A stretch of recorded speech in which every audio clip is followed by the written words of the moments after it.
৩২ দল নিয়ে আয়োজিত ফিফা ক্লাব বিশ্বকাপে চমক দেখিয়েছে ব্রাজিলের ক্লাবগুলো। খেলেছে সেমিফাইনালও।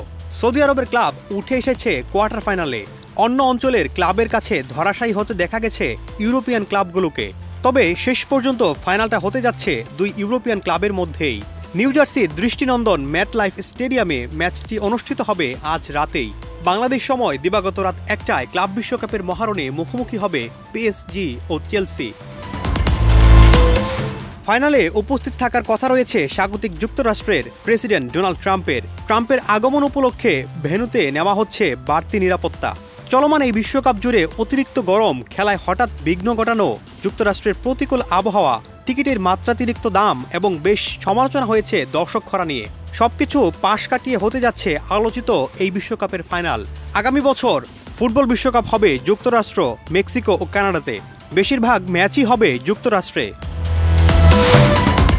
নতুন ফরম্যাট ও বিশাল আয়োজনে ৩২টি দল নিয়ে প্রথমবার ফিফা ক্লাব বিশ্বকাপ অনুষ্ঠিত হচ্ছে। এর আগে মেগা টুর্নামেন্টটির প্রতিযোগী ছিল কেবল ৮ দল। পুরনো ফরম্যাটে চেলসি দুবার ফাইনাল খেলেছে।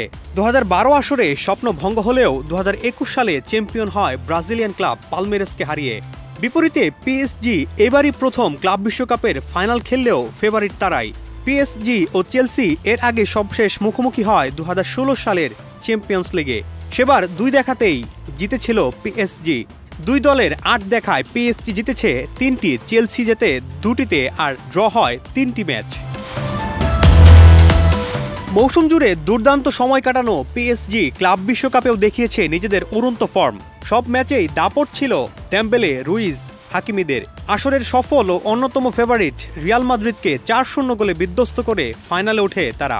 অন্যদিকে আসরের আগে ফেভারিট হিসেবে বিবেচিত না হলেও বেনফিকা, পালমেইরাস ও ফ্লুমিনেন্সকে হারিয়ে চেলসি নিজেদের সামর্থ্যের প্রমাণ দিয়েছে। তবে নিশ্চিতভাবেই তাদের সবচেয়ে কঠিন পরীক্ষা হতে যাচ্ছে পিএসজির বিপক্ষে। সরকার আব্দুল্লাহ তুহিন, দেশ রূপান্তর।